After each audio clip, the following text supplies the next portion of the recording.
O palhaço e o psicanalista, como escutar os outros pode transformar vidas.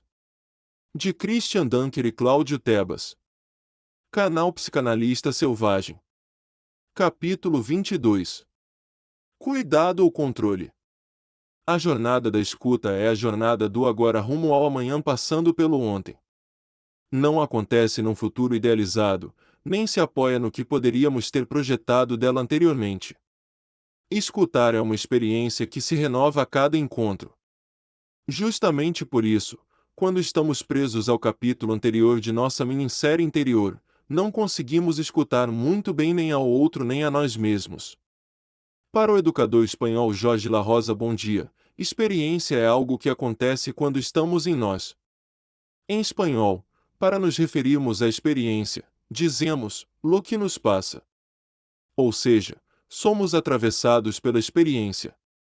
Em francês, o sujeito da experiência é um ponto de chegada. Ce que nous arrive. É preciso então sermos anfitriões, estarmos abertos a hospedá-la. E, em português, em italiano e em inglês, onde a experiência soa como aquilo que nos acontece, nos sucede, ou happen to us, o sujeito da experiência é sobretudo um espaço onde têm lugar os acontecimentos.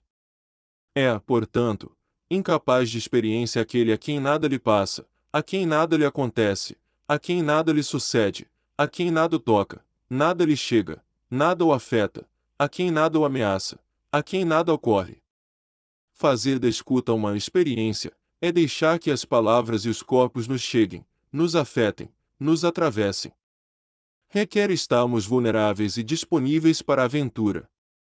Voltando à palavra experiência, aprendemos que carrega em si as lições para a viagem, do latim speriri, experimentar, provar.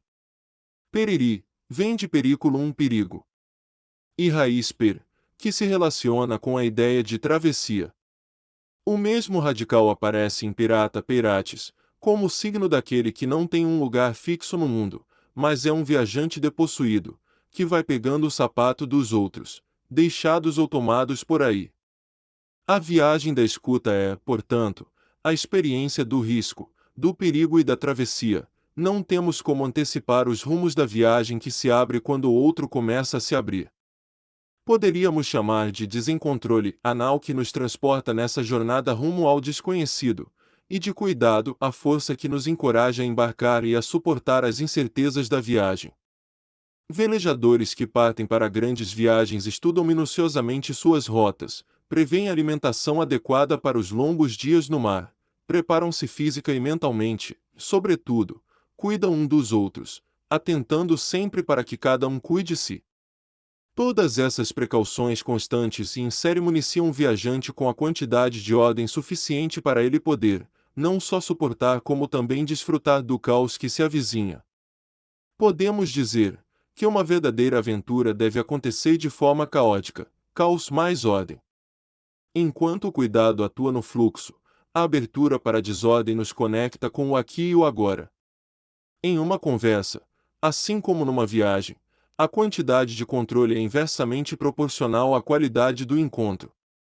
Em última instância, onde há excesso de controle já não há encontro, nem cuidado nem escuta. Vamos olhar um pouco mais de perto para esses dois primos, tão distantes quanto diferentes: cuidado e controle. 1. O cuidado olha para o todo como uma situação aberta que comporta um espaço de indeterminação produtiva. Se tudo der errado, mesmo assim a experiência terá valido a pena, pois o processo foi vivido de maneira interessante e intensa. O controle olha para você mesmo como uma situação fechada, em que imprevisibilidade e risco podem ser mitigados por um esquema de determinação. Se tudo der errado, o processo todo terá sido uma perda de tempo e de dinheiro. Às vezes, isso acontece também quando tudo dá certo. 2. O cuidado é feito com uma espécie de silêncio de fundo. Ele envolve a consideração de que existe um espaço vazio deixado para que aquele que é cuidado ocupe e faça bom uso dele, se for o caso. Deixar esse espaço vazio, esse tempo que cabe ao outro, é uma condição essencial da escuta. Alguns podem descrever isso como uma atitude de espera em reserva, ou seja, de disponibilidade para que o outro finalmente cuide de si e liberte-se de nós, prescindindo inclusive de nossos cuidados. Cuidar de si começa com a capacidade de escutar-se. Aquele que quer cuidar do outro apesar do outro, porque imagina que sabe o que é melhor para o outro, porque tem valores e convicções que acha que tornarão o outro melhor, está cuidando do outro sem ajudá-lo a cuidar de si, gerando dependência. Na verdade, deveria se chamar controle ou governo de si sobre o outro. Muitos falsos cuidadores estão, antes de tudo, tentando governar no outro o que não conseguem dominar em si mesmos. 3. O controle vem sempre com um excesso de palavras. Tipicamente ele aparece como aquela voz que fica narrando o jogo da vida enquanto ela acontece. Errou, acertou, faça melhor na próxima, desvie disso, faça aquilo, como pude errar esta bola? Dessa maneira, a vida cria uma espécie de duplicata, um eco da experiência como demanda de controle.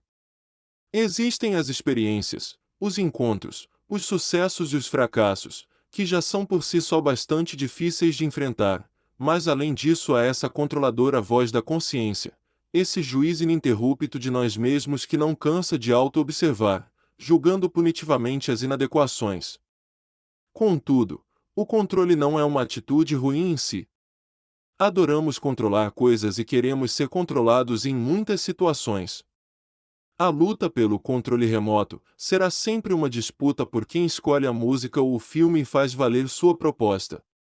Mas a atitude de controle torna-se uma experiência indesejável quando o outro é colocado no lugar de instrumento, sem o seu óbvio consentimento e satisfação. Quando lidamos com o outro, como se este fosse uma extensão de nós mesmos, o outro começa a ser tratado como coisa ou como objeto, o que cedo ou tarde embrutecerá aquele que assim se relaciona com os outros. É nesse sentido específico que o controle é um modo de relação muito simples e pouco criativo, pois, a rigor, para controlar ou ser controlado pelos outros não precisamos escutar, basta ouvir, codificar e decodificar ordens e mensagens.